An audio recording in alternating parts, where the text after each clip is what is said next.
So welcome to the October 24th Arts Commission meeting. I'd like to welcome everybody to our meeting tonight. The Arts Commission meetings have reopened to the public in person effective July 20th, 2021. Face coverings are optional for members of the public who enter city buildings who have been vaccinated against COVID-19. Arts Commission members will be participating from the council chamber. Public comments can be made in person or remotely via Zoom. As a courtesy and technology permitting, members of the public may continue to provide live, remote, oral public comment via the city's Zoom video conferencing platform. However, the city cannot guarantee that the public's access to teleconferencing technology will be uninterrupted, and technical difficulties may occur from time to time. Members of the public desiring to provide comments as part of the meeting are encouraged either to submit written comments at least 2 hours prior to the meeting or to attend the meeting in person. To provide a live remote public comment, join the Zoom video conference meeting. The meeting webinar for tonight is 870-4904-9696, and the passcode is 772280. Should you choose to not provide comments but would like to view the meeting, you may do so in one of the following ways: YouTube Live, Comcast Cable 1028, Rossmore Channel 26, Wave Channel 29, AT&T U-verse Channel 99, or live stream online on the city's website. And will the Secretary please call roll? Thank you, Chair. Commissioner Lumeau. Here. Commissioner Dresser. Here. Commissioner Klauber. Here. Vice Chair Emanuel. Here. Chair Meredith. Here. And Commissioner Baltazar is not here at present. Thank you. And we'd like to do an introduction of our newest Arts Commissioner, Sky Lumeau, who's representing the youth of Walnut Creek. I'll start with that, Chair. Thank you. Welcome, Commissioner Lumeau. So the City Council decided, I think a couple months ago, to initiate a program where they're having preferential commissioners representing youth in the community. So on the Transportation Commission, the Pros Commission, and the Arts Commission, each commission has a youth representative. It's a preferential vote, which means the commissioner will be voting, and while it won't count as in the official disposition of the matter, otherwise everything that they do is consistent with the work that you all do. So the commissioners will be able to ask questions, they will be able to provide comment, and then vote at the end. So we are so excited to have Sky Lumeau joining us, and I've asked Sky to share a little bit about herself for all of you. Thank you. Thank you. My name is Sky Lumeau, and I'm the newest commissioner on the Arts Commission. I am a sophomore at Los Lomas, and I am so excited to be on this commission because I want to serve my community and have a positive impact on the art in Walnut Creek. Thank you. Thank you, Sky. Do any commissioners want to say any words before we move on to the next item? Well, we're very excited to have you, and we have needed a youthful voice on the commission for a while. So welcome, and any questions you have, I'd be glad to always help you along. Welcome. I'm excited to have a youthful perspective when looking at art that's presented at us and hearing your just your thoughts about what that art says to you, and especially when you look at kind of the ages of us on the commission. It's great to have a young member. Thank you very much, and welcome. Well, I endorse the things that have been said, but I also want to compliment you for your giving of your time to your community in a very selfless way, and appreciate that very much. Yes, welcome, Sky. I think you could make a great addition, and as other commissioner said, you're going to bring a fresh perspective to the work we do. So glad you're here.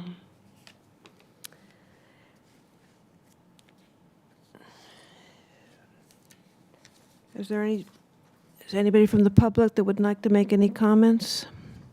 Then we'll proceed to the consent calendar. I'll just note for the record that Monica, we don't.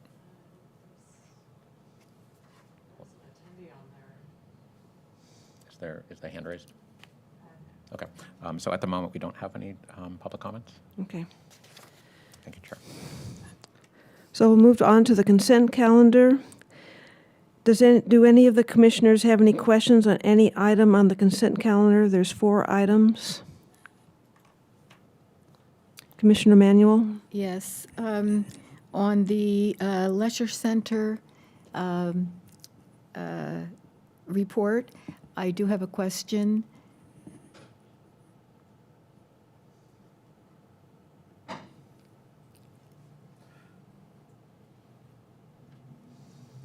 While Carolyn's coming up, I think when you take each of the 4 items, we'll probably vote separately on each of the 4 because Commissioner Lumeau wasn't part of the minutes, part of the meeting that you're approving the minutes. So we'll probably have those approved by the 4 of you, and then for the acceptance of the other reports, we'll come back to all 5 of you.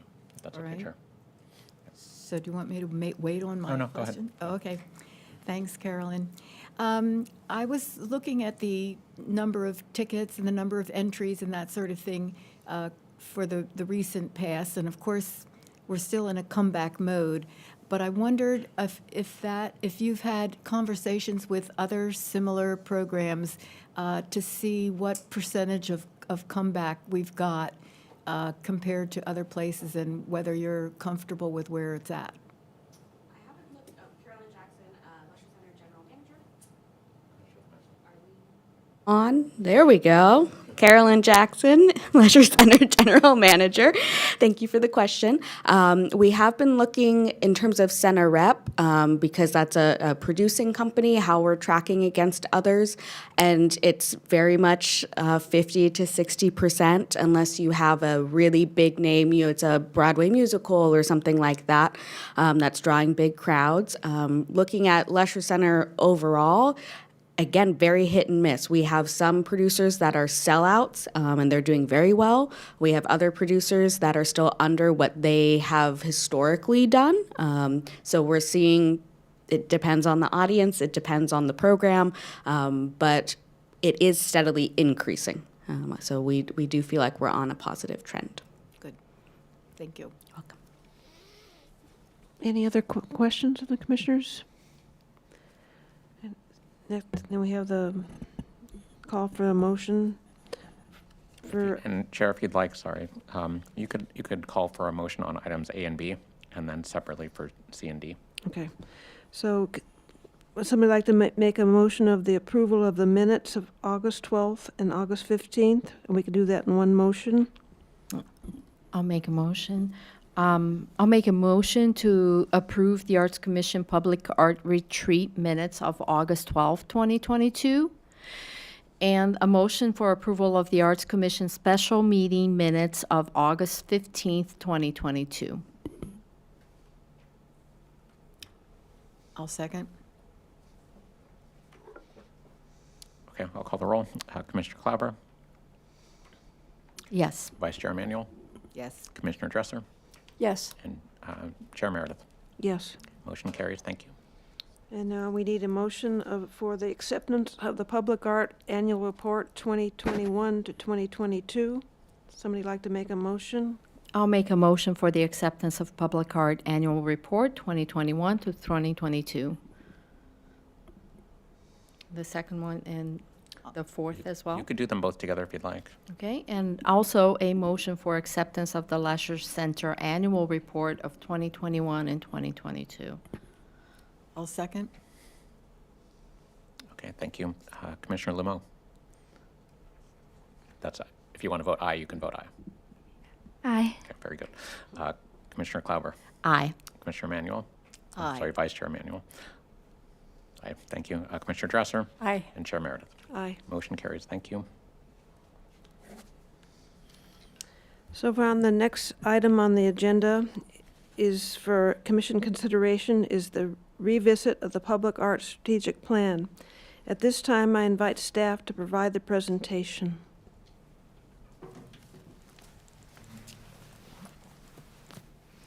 Good evening, Commissioners. Emily Enders, Bedford Gallery Curator. I am here in part on behalf of Steve tonight. He's joining us remotely. So Steve, as soon as Steve kind of pops up on the screen, I'm going to hand it over to him. But until we get him up on the technology, tonight we are going over the strategic plan for public art. We talked about this in depth at our retreat. So this is mostly a revisiting of those goals and kind of our desire to move forward with those. And we have 3 goals in mind. which are to support and grow the public art program, engage the community, and build awareness. There he is. Okay, great. Those are goals that we've already had in place, and so we're just looking to continue those and to get your support on that. So with that, I'm going to hand that over to Steve. If there's any technical problems, I'm here. And any questions, of course, that you might have for me specifically. Good evening, Commissioners. Thanks, Emily, very much. I'm Steve Huss, the Public Art Manager. So Emily has laid the groundwork for this, and I appreciate that. I wanted to just say that for the benefit of the public, the Arts Commission has a 2-member Public Art Committee, and the strategic plan was born out of revisions in 2016 to our ordinance and master plan. We had a very engaged Public Art Committee, and they, along with the staff, developed a 5-year strategic plan to formulate specific goals and objectives to kick off a number of municipal public projects that would respond to the principles established in the master plan. In 2018, the Commission accepted the strategic plan as an evolving document, and we began the work toward these goals. We've made a lot of progress since then. Some of our action steps were slowed down or stymied by the COVID shutdown period. But I think we've moved things forward quite a bit. So as Emily mentioned, in broad strokes, the goals of the plan are to grow the public art program, engage the community, and support the program. And really the latter 2 goals are in service of the growth. For the grow goal, we emphasize 3 project areas or program areas. Temporary art, and I wanted to just talk a little bit about what we're talking about for the coming 5-year period, 2023 through 2028. We're looking to refresh and kind of revisit the plan and reestablish the goals of the plan. So for 2023 to 28 in the temporary art program, we propose to refocus on our developing and launching our rotating sculpture program, which would be a program of works borrowed from artists and sited temporarily in the downtown and other areas. We want to expand consideration of locations beyond the core downtown. Now, locations are all very impacted by city plans, public works construction, and utility work. So we are currently in constructive dialogue with our city partners on where those locations would happen. Our other growth area was murals. And as you probably have all very much aware, we've done quite a bit with murals since we adopted the plan in 2018.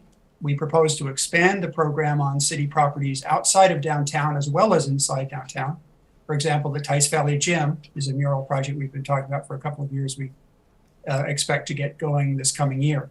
We'll be launching a second series of Duncan Arcade murals in the public-private partnership space and additional private murals where businesses are interested. And we would really like to explore the idea of a matching funds grant program that would encourage private investment in murals. Additionally, in growth, we have been planning a signature work or a major or signature piece as an icon and focal point for the city's whole collection.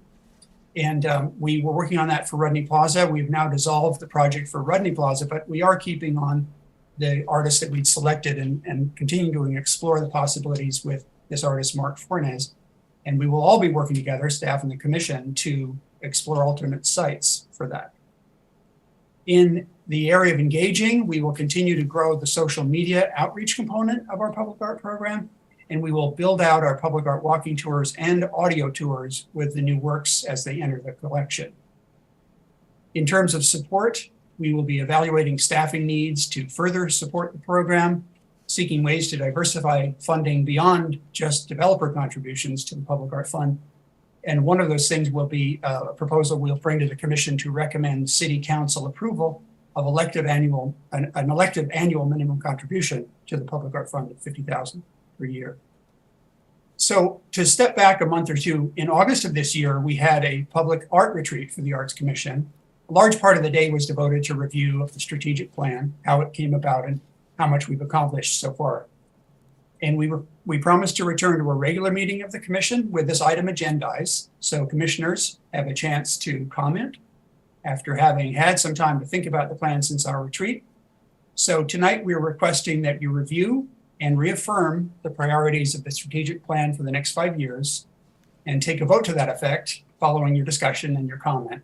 We invite additional suggestions from the commission regarding plan goals. And based on feedback from this meeting, staff will reaffirm the objectives of the plan and continue to focus on implementation.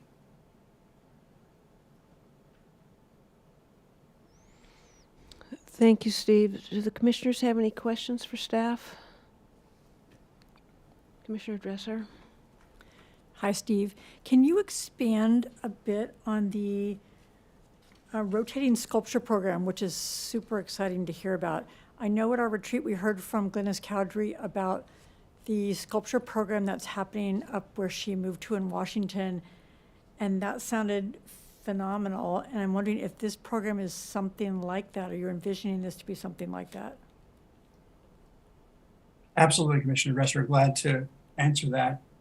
So yeah, we've been talking about this for a few years, and our commissioners, Cowdery and Emmanuel, along with staff, have been very engaged in research.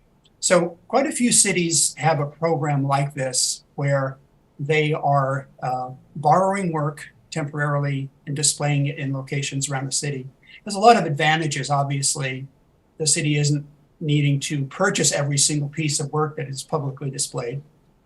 In some cities, and we don't know where we're going to go with the program yet, but in some cities they have an awards, some kind of annual award where a piece is actually purchased and then displayed permanently. So it's a competitive process. There's a lot of options. But in the Bay Area, for example, Napa has a program like that. And if you look around their core downtown, some, 8 blocks radius, there will be pieces there. They have dedicated sculpture pedestals and spaces. So that was where we were going with this idea, was to develop these specific locations that would change periodically, possibly every 9 months, possibly every year or so. And we got fairly far along in identifying those locations, and there's so much happening downtown. And I think that there are many benefits from the rebound program, but also that program has really absorbed a lot of the space there with a lot of lively activity, including dining. So we're taking another look at that, and in conversations with city managers and public works, new options are coming up, actually. So that's what we plan to bring forward, is potential locations, and then we would be looking for artists. We would put out a call for artworks periodically, available work that fits within the parameters of basically just size and weight parameters that we can accommodate on our streets. Stephen, picking up on that, and by the way, I have walked those blocks in Napa and looked at the art that they have there, which is really impressive. Pleasure to walk around there. It seems like they have a brand new downtown. What are some of the similarities and then obstacles that we have to have something like that here in Walnut Creek, like that you see? And I know that you're very familiar with the area there. Yeah, thank you, Commissioner Piper. Yeah, I think I alluded a little bit to it.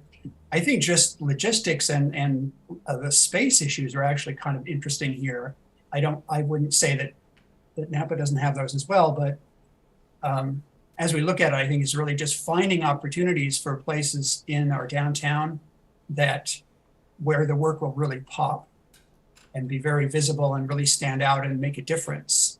And we've got a very active downtown. There's so much to look at in terms of places to go and things to look at. So there are those considerations. The other considerations, in some cities there are they can accommodate much grander works. And I'm thinking about, I don't know which one it is, but there's a city in Southern California. And I see there are quite a few cities that do this. I'm thinking about one of them, Rancho Mirage possibly, where they have practically unlimited space. They have much larger spaces in their central median. And some cities allow power, and they have kinetic pieces and so on. So there are those kinds of considerations too, I think we want to take into account. But I would say that space is a large part of it. And that's one reason that staff, and we really, nothing is set in stone so far, but staff is really thinking about getting beyond the bounds of what we originally envisioned as the core blocks just on Locust and Main, and starting to expand beyond the downtown core. And maybe even kind of leading the way in a sense about development outside the boundaries, and drawing folks to look at public art that isn't just on the normal sort of more, proscribed or circumscribed downtown. So I think those are some of the interesting challenges, sort of an urban planning challenge. And is that something that we need to go further into our current plan and actually spell out step by step what we would need to do to have such program here? I know the strategic plan is great, but it doesn't have the fine details of what it takes to get that program going. Well, yeah, there has to be more. We have to develop guidelines, further develop guidelines. And I will say again, our commissioners were terrific in helping us rough out a lot. So we've got quite a bit of material in terms of the guidelines for the program. I don't know if you were also referring to in terms of providing for these spaces within the city planning guidelines. And yes, we are speaking with the planners too about some of these area specific plans, about where art might be included there. And I think there's some dots to connect in terms of talking about where art might go and saying, well, that might be a logical place for one of these kinds of pieces. But we are working on that, I definitely say. And to kind of circle back on that, again, the advantage about it is that if we can provide space to put a number of sculptures and possibly those evolve over time, over the years, we add more, we're able to really ramp up the numbers of pieces that we're showing, the diversity of work that we're showing, the diversity of artists we're showing. And those things are sort of, they could be seen as a laboratory as well, because we might say, well, this is so exciting, let's get a permanent piece in here or a whole gallery of work in this location. So it's a great way to experiment without having to say, we have to have 3 or 4 anchor pieces and each one is $250,000 and there's our fun, we're done. If I may, one more question. And for that program specifically, I know the sky is the limit, but are we limited by anything? Like, are we limited by funds for that? Because, there's an administrative cost of all this. And is that something that you're looking to develop as we start to talk more about it? I'm just trying to understand, how do we embrace that, like from a financial perspective? Like how many dollars do we need to get this going? We'll definitely have a proposal for the commission about that. And it is meant to be, less expensive kind of program in the sense of that what we're really doing is offering honoraria for loans. Those are relatively modest. Our larger outlay is going to be the infrastructure piece of that, actually building these dedicated pedestals. Where we can, we will try to integrate with any public works that is going on, but I don't know that there will really be all that much synergy there. So I think that is the key piece, is that we are going to be responsible for that infrastructure, and we would have to bring to you a responsible budget proposal. And clearly we don't want to blow our budget on this program particularly. Our goal really would be to try to have an economy of scale, sense of quite a bit of work for a relatively smaller cost, and attract more folks to work that is rotating and changing. If you say, I've seen everything, well, every 9 months there's a bunch of new work. So we definitely have to look at it in terms of budget. We'll bring back a budget proposal. And one more question about that. Like, are these works that are by established artists and they're not for sale works, are they? That's a great question, Commissioner. they would be works that are available that would fit our size and weight parameters. An unanswered question and possible question for the commission is, should we offer any of them for sale like a gallery? I think I'm leaning toward not, but some cities do actually do that. They'll place work out and say, if you'd like to buy any that are available. Some artists are loaning their work contingent upon returning it. Some artists are like, yeah, I've been storing this work.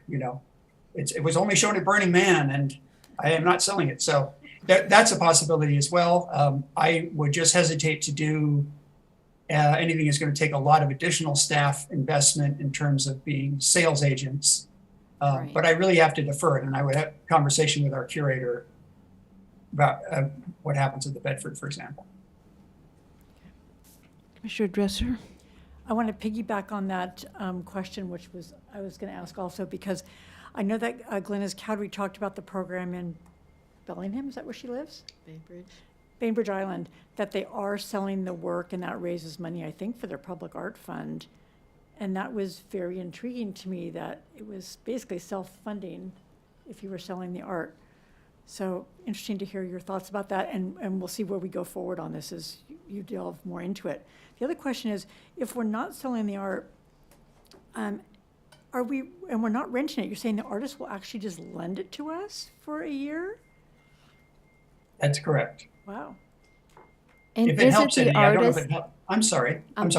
Just on that particular point, is it just the artist, or maybe like, let's say I own a significant piece of art and that I want to loan to the city, I'm not the artist, would we also take my art? Well, our initial intent would be an artist or possibly representatives like a gallery, so that be sure the funds funnel to artists, professional artists, which is, after all, principal goal. I wanted just to mention, I actually have done this before, though it was on a slightly different scale. I had a sculpture park in downtown Oakland. There wasn't a lot of rotation. The work was up for a couple of years and stayed, but we did in fact borrow work for an honorarium.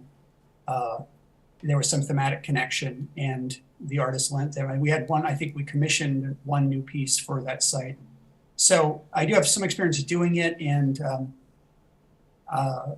in that case, we were not selling work, but there was a lot of interest from artists. As I said, there are artists who create works for Burning Man, as an example, and they don't have a lot of other places to put that out on display. And it's not exactly the kind of work, partly because it's just so, depending on its nature or its scales, it's not always work that they can show at a gallery. Those artists might just be more fringe artists that don't have a gallery. So I think there is a market, in a sense, for the artists to share work like this. I think there'll be a lot of interest. Could I add something Yep. to that? Questions? One of the things when we were looking into this, which is now, like 5 years ago, so we need to do some updated research. There are cities that run People's Choice Awards and all kinds of events that go along with this. Some cities will, maybe have 4 or 5 pieces out, and they'll pick one every year to buy. So there's a wide variety of programs out there, and so we need to update that, and then look at some of the different priorities. It is a very big undertaking. The pads alone are enough to tire us out. Before we move on to opening up to the public, Commissioner Lemo, did you have any question? Yes, I do. So this program was meant to draw people to the art in Walnut Creek. So do you plan to grow the amount of art in Walnut Creek, or do you plan to add specific statement pieces to draw people's attention? Is it like the amount, or is it just kind of specific statement? Hi, Commissioner Lemo. It's great to meet you. That's a great question.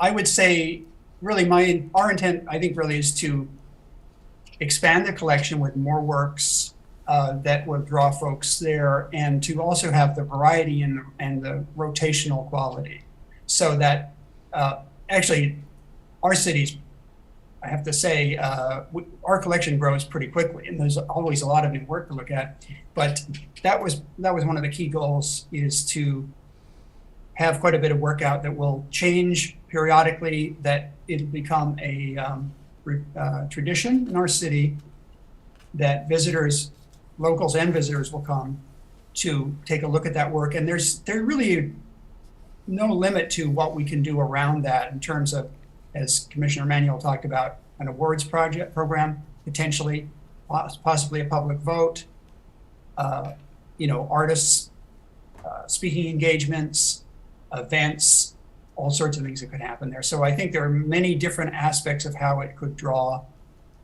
people to our downtown.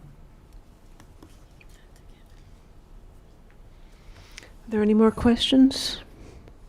All right, thank you. Not enough days. Could ask that question. Yeah, okay. I have a question, Steve. Oh, sorry.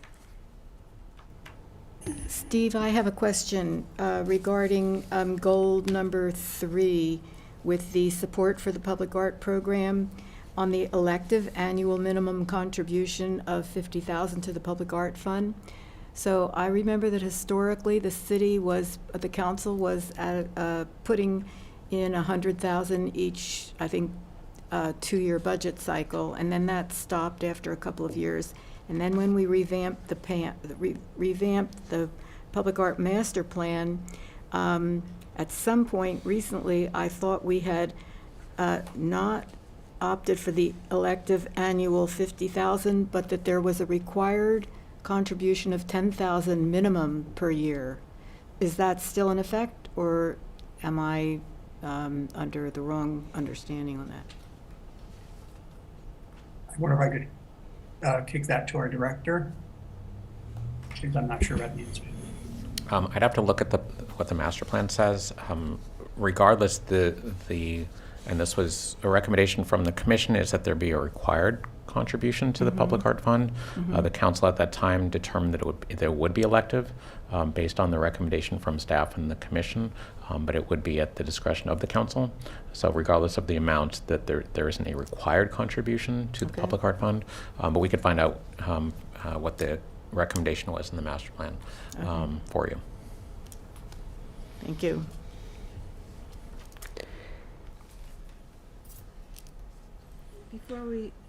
Before we have any further discussion by the commission, does any member of the public wish to provide public comments at this time? Is there anybody online?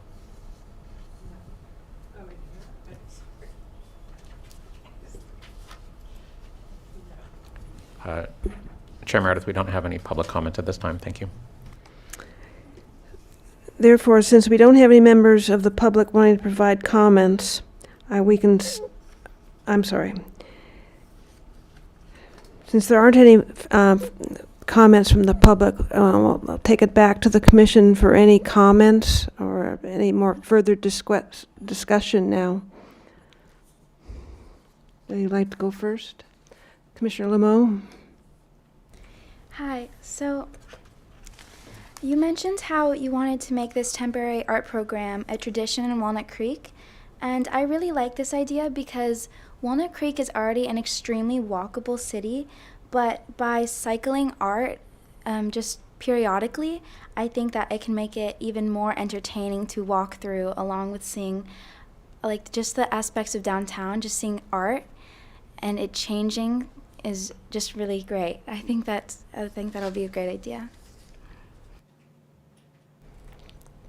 Commissioner Klauber? I second that also, and I want to make sure that we have like I'm sort of an impatient person, so I want to get to this as soon as possible so that we can expand the program and get on to each of the strategic plan points. It feels to me like we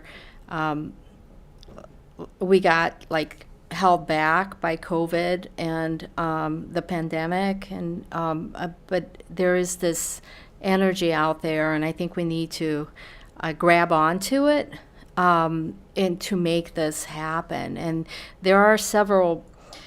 We were just talking about the rotating art, but this is an immense undertaking to get all of these goals going. So I guess I want to hear more about, like, how are we going to staff all of this and in all of these other points. And I feel like somebody should come to the commission with something written down, like these are the plans and this is how we are going to start to talk about it, versus, small little steps where you come to the commission with just one piece of all these 3 goals, and then we go to the next piece.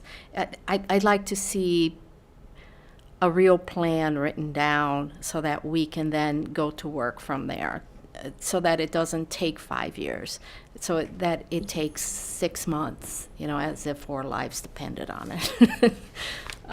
That's. Sorry, did Vice Chair, you want to say something on that point? I wanted to respond. Yeah, please. There is a lot of stuff that's actually in the packet that talks about the priorities from that were established when we developed the plan. And in one section, I'll never be able to find it now, maybe it was the very last piece, talks about the first year, second year, third year. And so we should be going over that. We also still need to have a budget from the Public Art Fund so that we know what other requirements or what other requests there will be or other activities that we want to undertake. But I agree with you about the time period. I feel that as well, especially since I was part of this originally, and it feels like it's just been, because of the pandemic. So I'd like to see us be able to move forward on those things so that we can feel comfortable about the range of topics that are on here so that we can do it. And I actually wanted to be able to set a timeline maybe this evening for some of the things that are on tap so that we can expedite where we can and maybe postpone some in other spots. So, thank you. Any other comments, the commissioners? I have a couple. We were talking about Napa. I think Napa is a special situation since most of their downtown was destroyed in the earthquake. So they had lots of funds come in to help with their program, as well as they really had almost a clean slate in terms of planning spaces and everything. So they took the money and really ran with it and made it a really special place. And then the second point I'd like to make is I was looking through all the things that need to be done, and most of them need staff support. And the only place we're going to get or the additional staff is through the city council budget process. So when the council's talking about funding for staff, for programs, encourage the commissioners to really be advocates for what's important. And so that would be one point where the commission could be really active in seeing these programs come to fruition. So any other comments? And you need a motion? Yeah. Oh, Commissioner Dresser? In the meantime, because I think this rotating sculpture program is going to take some time and money to flesh out, especially if we have to put pedestals around town and figure out locations with Public Works and Planning Department as well. Are we starting the process of asking for new murals while we're waiting on everything else? I mean, the mural project got going during the pandemic, I believe. And so it's been 2 years.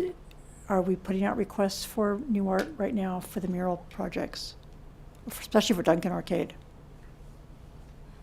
Maybe staff can answer that. Steve, are you prepared to address that? Yeah, not at the moment. There's nothing out at the moment. So we're talking about I think that we are talking in the report about these murals. We have a project for Tice Valley, I actually have an artist selected, but we lost our funding. The initial plan for funding was recycle smart funds. And so we have to come back to you with a budget for that from the Public Art Fund. We have a plan to redo the Duncan Arcade and would start the process for selection later in 2023. So there's also a site, I think what happens to occur is the Arts Commission has to look at and approve some sites for civics projects, but there are several murals in development that are privately funded projects. So there's actually quite a bit of activity happening there. I'll respond to some of the other comments that were made about the action plan. So if commissioners look at the attachments to your packet, attachment 2 and attachment 3 do lay out the objectives and the action steps for each of those goals. And so what staff would, I think, suggest is the logical place for the next steps in this work would be the Public Art Committee, which is where the plan had its genesis, and that's staffed by Chair Meredith and Commissioner Klauber. And so that's an opportunity to have a lot of interaction with staff and really vet some of the action plan, see where we are, because there's probably, I did a quick count, 70 or 80 different steps here within each of these goals. That's a lot.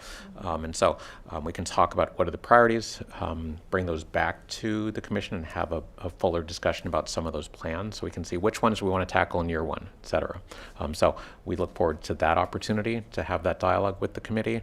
And then with regard to budgets, we will be bringing back to the commission, as we discussed at your retreat, and Steve alluded to here, rather than saying, okay, let's wait till we see whether an opportunity comes up for the public art fund, rather do what we do in the public art department, or sorry, the public works department with their capital budget, which is, here's the plan for the year or 2 years. Here's what we think we should spend the money on from the fund, so we can see, okay, does this make sense or not? So we'll be looking to you for your input on that as well. So that'll be forthcoming in the next few months. So if I hear you correctly, you're saying that we in the Public Arts Commission committee will be receiving invitations to come have meetings about how to develop this further, and that's coming in the next. Yeah, that's what I'd suggest. Emily, I'm not sure if you want to speak to that as to when you think the Public Art Committee might get together again.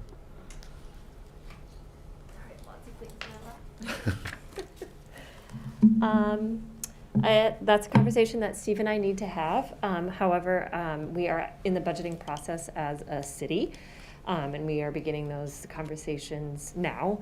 So I would assume that the conversation around the Public Art Fund budget will also be in tandem with the Bedford's budget. And so those invitations will be coming in the next couple of weeks. We will certainly be having these conversations before the end of the year, as budgets are due in mid to late January.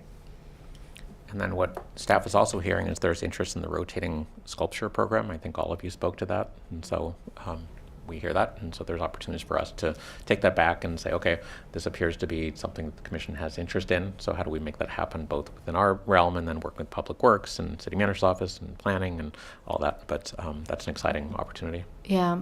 I think all the 3 goals are important. I do think, though, that the murals program is sort of low-hanging fruit, least expensive of all, that we could get a lot of art in without, the budget issue. But, yeah, definitely the rotating art is a darling. So I think as far as your next steps, as far as giving us a motion, we didn't ask for motion specifically. We're just looking for your comments. But if you'd like to make a motion saying that we reaffirm the goals of the strategic plan, you may do so. And then if you want to amplify, specifically focusing on rotating public art and murals, that would be fine. I don't want to put words in your mouth, but that's what I'm hearing.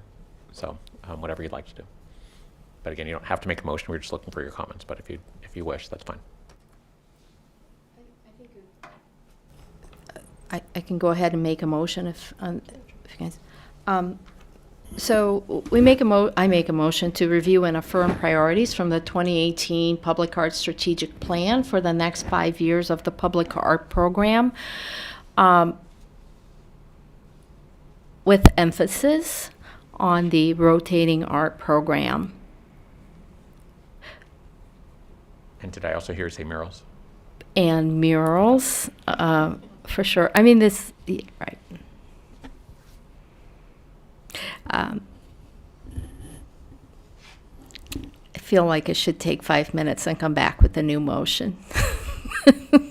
Because I'd include a lot more than that. Right, and I think we've heard that, and I think without going into too much detail, we will be working with the Public Art Committee on some of the specifics, but we're just, again, just what we've heard at this meeting is rotating art, sculpture, and murals, which we can initially prioritize and then come back with the committee's input on some of the specifics about the plan.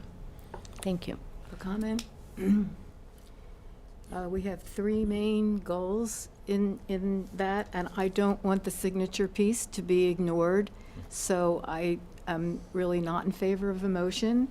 And I think that that we need to consider all three of them in terms of the likelihood of being able to pull it off, and when, and where.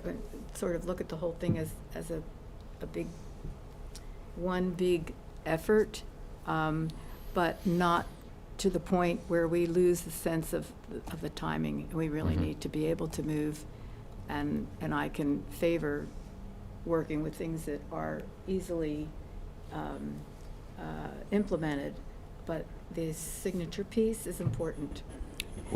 But Right, so just in that's, terms of that process. was part of Yeah. the motion, right? So we're not, The signature right, piece. we're not excluding anything. We just have a couple of emphases. But my understanding is that this recommended action, which turned into a motion, would include the three goals. Right. You could Yeah. say, I mean, what I heard Commissioner Klauber say is that the motion you're making is to affirm the three goals in the strategic plan with specific emphasis on rotating art, sculpture, murals, and then if you add want to this- add in the yes, signature piece, yes. if I that's what the totally vice agree, chair, yeah. if that's what the vice chair wishes, then your motion could be modified to include that. That's fine.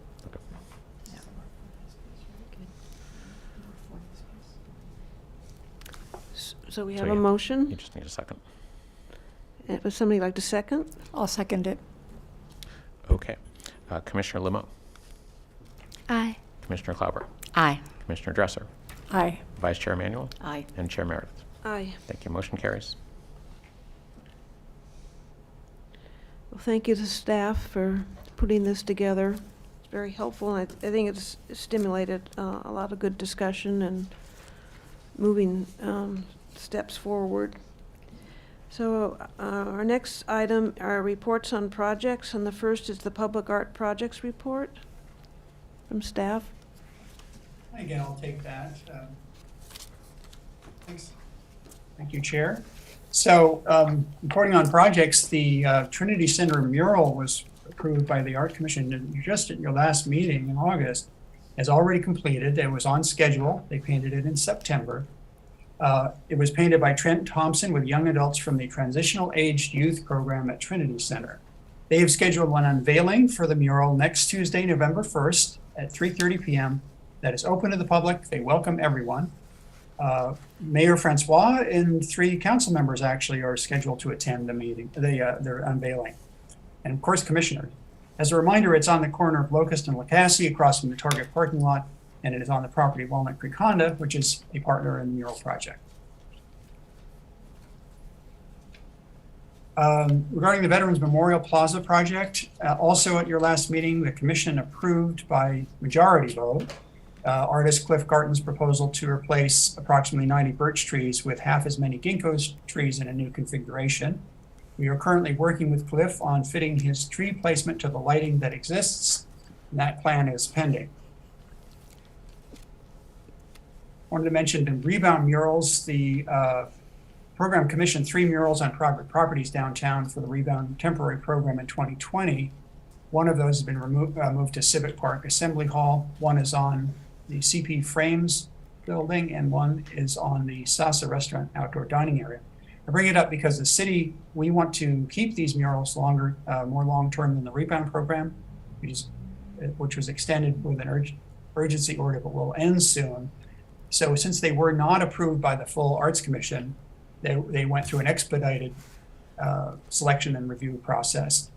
Since they bypassed the usual process, we would like to bring that for a formal vote on at your next available meeting to approve them just as a longer term, so they'll last longer. We will be asking businesses to be responsible for maintenance, but we don't see any reason why they should go away right now. Also, you recently approved at Lululemon and Broadway Plaza a mural by artist Jenny Phillips. This appears to have been painted on schedule, but it is covered on the facade of the building, at least the last time we looked. So the renovated and expanded store will open any day. The mural will be there when it opens up. I don't have a date on that. Also, moving forward here, the Waymark at the Walnut Creek Arts Transit Village, Phase 2. All the art has been completed. It's currently open to residents, but not the general public. They have to receive the certificate of occupancy for the commercial properties. And once that is approved, it'll be open to anyone to look at all the wonderful art there. Though a lot of it is visible from outside, but you're not able to experience the full breadth of the, there's a mosaic project that's there. They estimate it sometime early November, they should be able to get that certificate. The Waterlight Plaza project that's been around for several years has been in a state of disrepair, and I think we've all noticed that. We're getting some help from Public Works clean water staff to facilitate repairs needed to the water feature and other neglected elements. And they are, I think, going to be adding some plants, new succulents in the planters, turning back on the water, making repairs. There are also some damaged tiles in the artwork, and we're working on trying to get those replaced as well. So it's an ongoing concern. Look forward to 2023. Has been mentioned by our director and commissioners. There will be a budget request coming to you early next year to approve a 2-year budget for the Public Art Fund, and we'll be able to affirm priorities that we've discussed by actual how we're going to be spending funds in those 2 years. I also have a number of projects just to mention to look forward to for 2023. There are 3 private developer projects and a new mural in the pipeline. F&M Bank, which is going to open a new branch on Lacasse and Main Street on the site where there is, I think, a former garden shed for Target.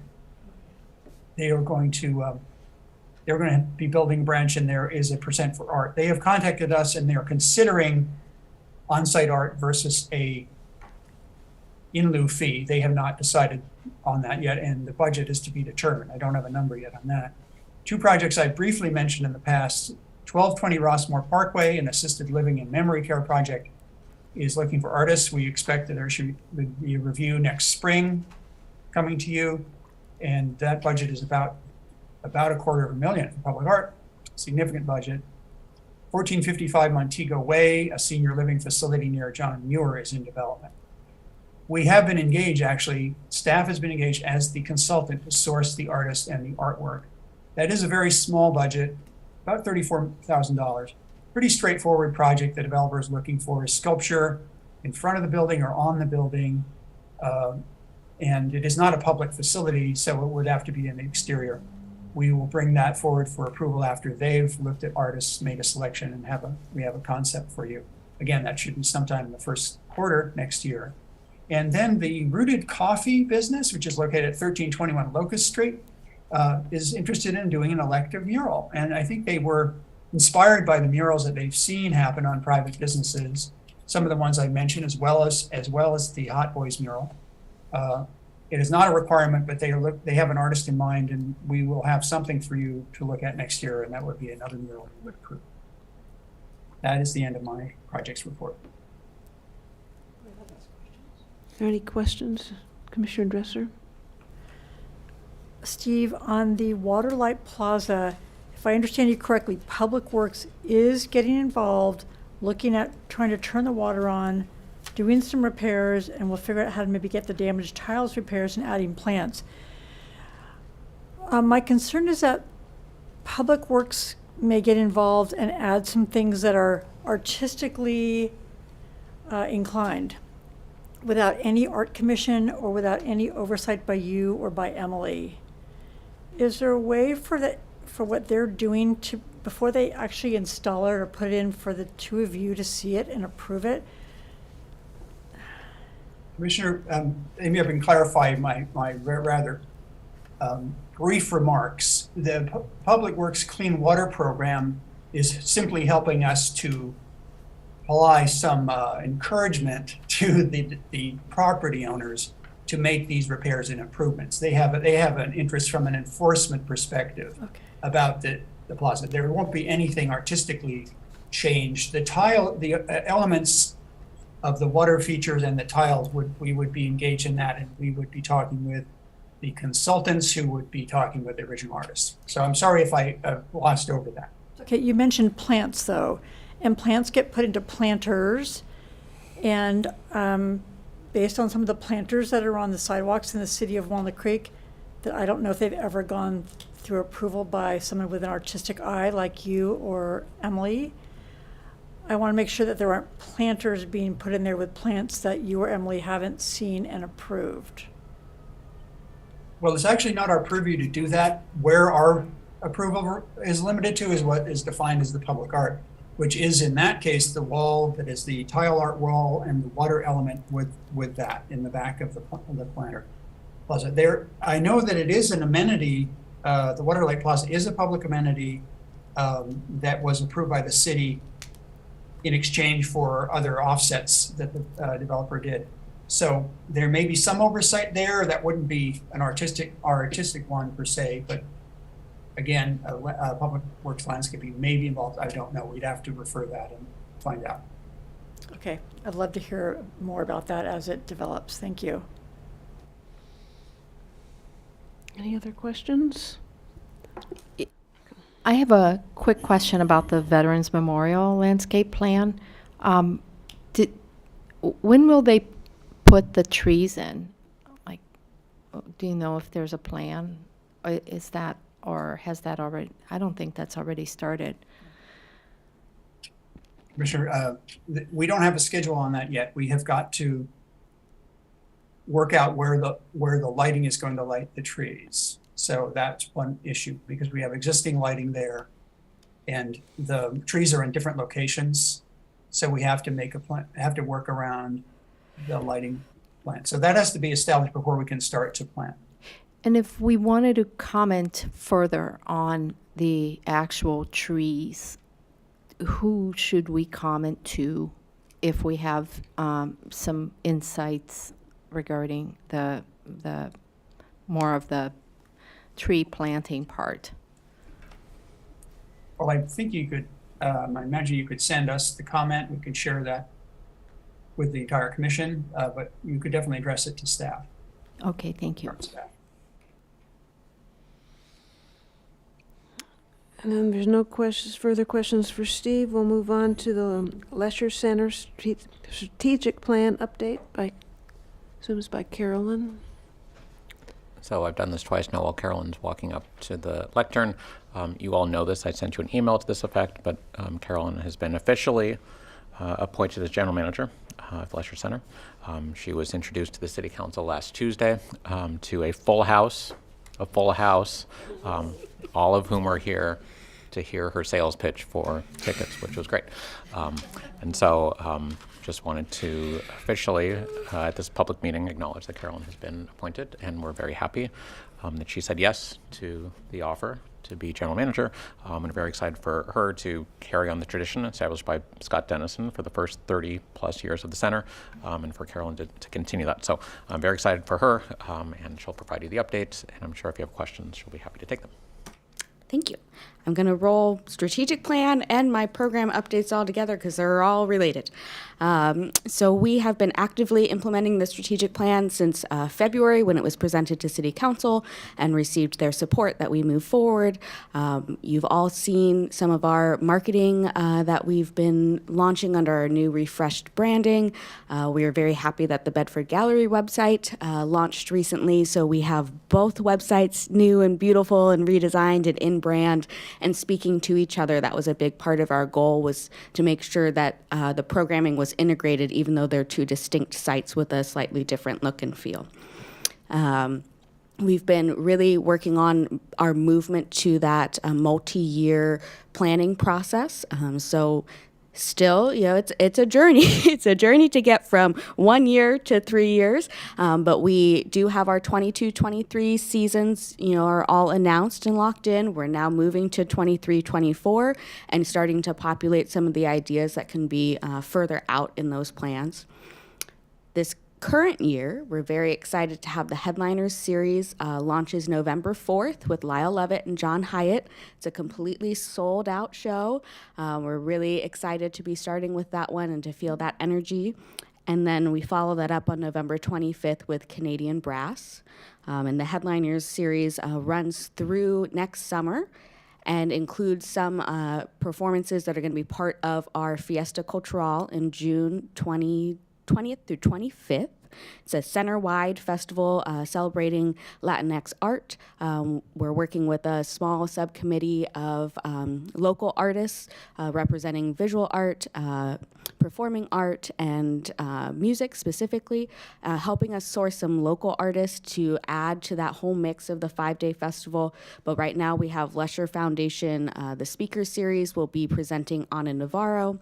We have Center Rep presenting In the Heights. We have Arturo Sandoval contracted for the Friday night performance, and we're looking at a comedian and another musical act to fill in those headliners. And then we're planning for a day-long festival on probably this Saturday, and working out how can we really engage a lot of local artists and have this intermixing of the performing and the visual arts, and figure out a way. I have a lot of ideas Emily and I have together about how do we make the visual experience of the center distinct during this time. So how can we use our lobby spaces in different ways so that it's all integrated and that it looks like nothing you see in a normal day when you come to the Lesher Center. So we're really moving into high gear with that festival planning. As we look to the future of Center Rep, we are hopefully very soon, announcing the recruitment for the artistic director. That position will be part of our core leadership team at the Lesher Center, so they'll join Emily and I in leading the center-wide programming and really being part of a trio of curators for what's happening on the Lesher Center Presents, Center Rep, and Bedford Gallery side. So we will share that with you as soon as it is live, so hopefully you can help us spread the word for folks who may be interested in that opportunity. Coming up from Center Rep is Clue. That has preview performances this weekend. We are continuing our Pay What You Can previews. They are almost sold out for this weekend. We're seeing a really wide range of usage from folks selecting the $0 ticket to folks selecting a $50 ticket. So it's been very exciting to see that pick up and to see that opportunity to have more folks join us at the theater who may not have had the opportunity before with just a standard ticket price. And Clue runs through November 20th. The holidays are here. It's October, but it's holiday time. Many festive offerings from our producers, including our Cornerstone producers with their Nutcracker offerings, Center Rep with A Christmas Carol, which we are really glad to see there's more pickup on the school student matinees this year compared to last year.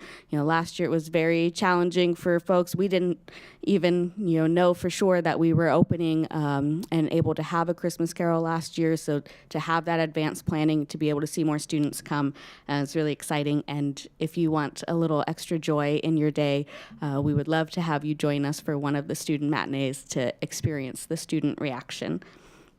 And we are also bringing back a visit to the North Pole. So anyone who is interested in having a little family meet and greet with Santa and Mrs. Claus, those tickets will be launching soon. And part of our, not necessarily strategic plan, but something we've been engaged with for many years, the Arts and Economic Prosperity Study. The city is once again working with Americans for the Arts on that study. The last round, AEP 5, the results were that the arts in Walnut Creek are a $40 million industry. in terms of the impact of our local arts organizations and their spending, and then the spending from audiences, especially since we are a regional destination, the spending from all those folks who are coming to us to experience things at the Lesher Center, and from all of our local producers. They are then also spending when they go out to eat, or they need to pay for childcare, or any number of things that go along with a night out. We are conducting audience surveys through April 2023, so you may be asked by one of our lovely volunteers to fill out a survey. Thank you in advance for doing that, and thank you for spreading the word. If you do hear anybody asking you, what is this? What is this survey for? It's to help us quantify the economic impact of the arts in Walnut Creek, and it is an anonymous survey, and we really appreciate everyone who's helping us fill those out. And we expect it'll be October 2023 that we'll receive those results, and we'll share them back with you at that point in terms of it's not necessarily a comparison year to year, because you're not studying, the exact same organizations and the exact same patrons each year. So we won't be looking at it as like it was 40 million in this year and now it's more or less. It's really each distinct study. You need to take it on its own, but we're looking forward to having those results to share out with our partners and with decision makers throughout the city to be able to show, again, our vibrancy as an economic engine for Walnut Creek. Those are my updates. Anybody have any questions for Carolyn? No? I do, if I may. First question, or not a question, congratulations again. Thank you. And I've got my season's tickets in your honor. Thank you. Thank you. When you mention ticket prices, just for the public who's listening to this meeting, can you talk generally about the pricing? You mentioned 0 to 50. How does it work? So for Center Rep specifically, the first 2 performances of each production this season we're doing on a pay-what-you-can model. And what that means is anyone can go online at any time and select the price point that works for them. There's a series of options everywhere from $0, $5, $15, or a recommended price of $25. And if you are so moved and able to support, we do have a couple higher than $25 levels that help us, continue on this program and be able to offer those lower price tickets. But what's new for us this season is that you don't have to be connected in some way to get the special code, to get the comp tickets. It's really an opportunity for anyone who says, hey, I want to be there and this is what I can afford to pay, that they can make that choice, and there's no barrier for them to have been allowed to do that. Thank you. The other question is, this economic impact study, could you talk a bit more about whether we had one done in the past, and then what did we do with that information, and what do we intend? I mean, I think you've already answered the question of what we intend to do with the new survey, but did we do something in the past that was similar? Yes, so this is the 6th iteration, and the city has been involved in each of them. They are typically on a 5-year cycle, but this one's been rather delayed due to COVID. And it's just one of the many tools in how we talk about art and the value of art to our community.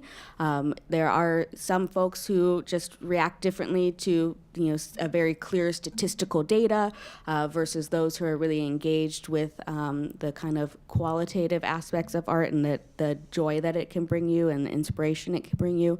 So we look at it as just a tool of how can we talk about the value of art to Walnut Creek, the value to our business owners, the value to our broader community who may not personally be engaged in art but can see that there is this broader community benefit by having these really robust art programs that we have. And is this, who's helping us conduct this survey study? Americans for the Arts, they're a national service organization for the arts, and this is, they have a variety of data analysis and studies that they do, but this is one of their core offerings to their membership is this arts and economic prosperity study. So they have a whole team who's responsible for analyzing the data and providing us back with a report of our specific results, and then they pull together a national result as well. So we'll receive from them both the national result and then our very specific, this is the impact of audiences in Walnut Creek. Ah, thank you. Can I add just a little bit to that, Carol? Everything that Carolyn said is correct. The other piece of this is you. So when we present this data to you, it's a way for you to tell the story about the arts beyond, as Carolyn said, those who appreciate the value of arts intrinsically kind of support what we do, and that's great. But those who may not and look at the arts from an economic perspective, it's great information to say that the nonprofit arts scene in Walnut Creek is a $42 million business. And what was the number for the above and beyond the tickets? Was each patron was spending Yes, I think it was $30. Buying tickets plus spending $30 in the community, which is the value of $1, which rotates. So that'll be something that we share with you. And so I think what we can do, Carolyn, is probably for all the commissioners, share the most recent survey. So you can see what it looked like that time. Just that'll give you some background. I think I shared that with some of you, but it'll be good just as a refresher so you have that. So it's exciting. It's exciting. So thank you. We did share it at the strategic plan. You're right. So if you still need that, we can send it out again. Thank you.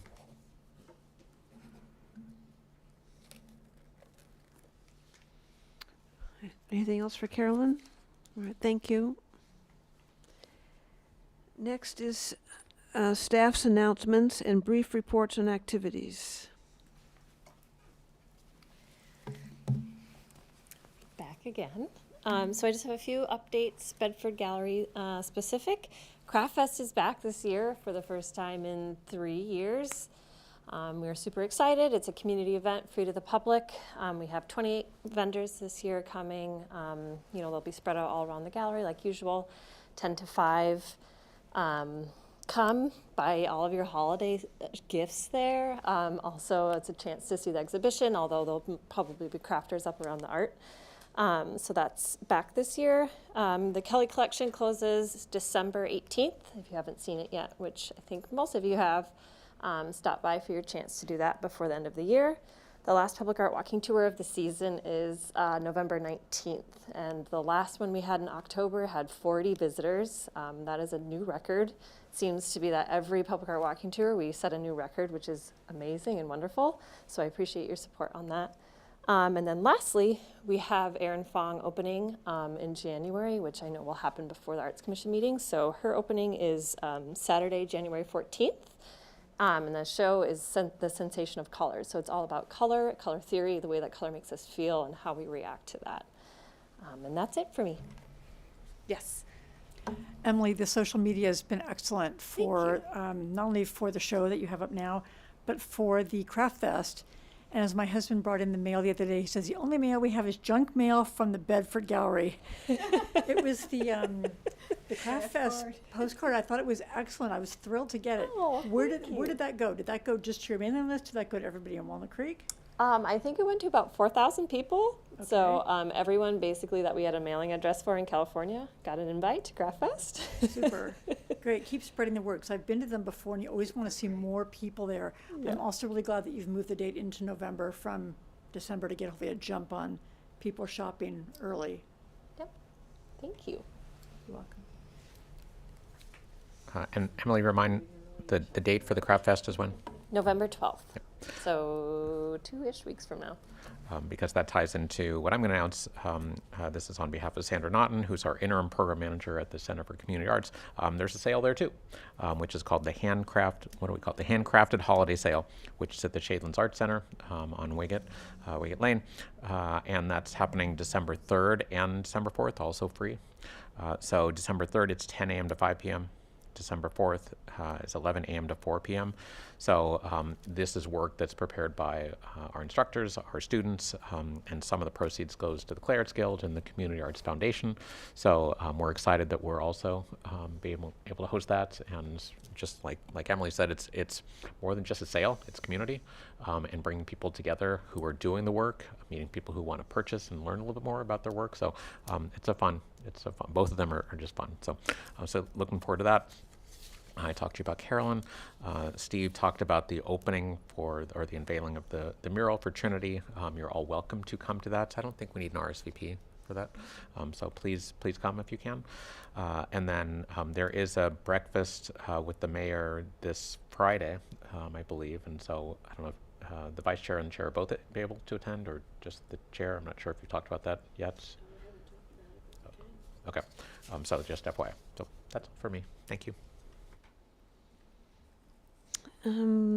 Last item are commissioners' announcements and brief reports on activities. Is there any commissioners that want to make a report tonight? I have nothing to report on.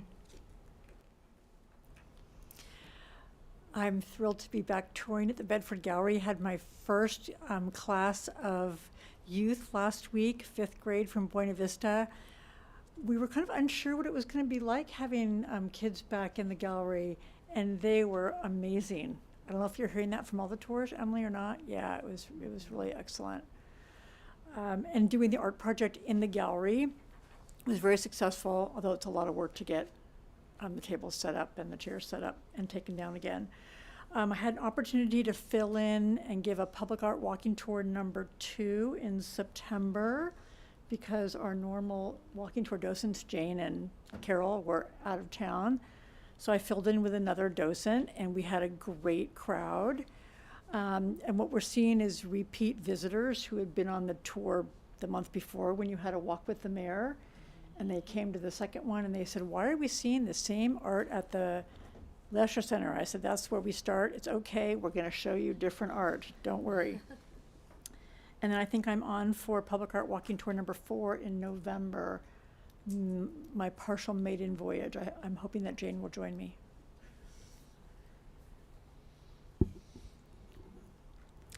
I will.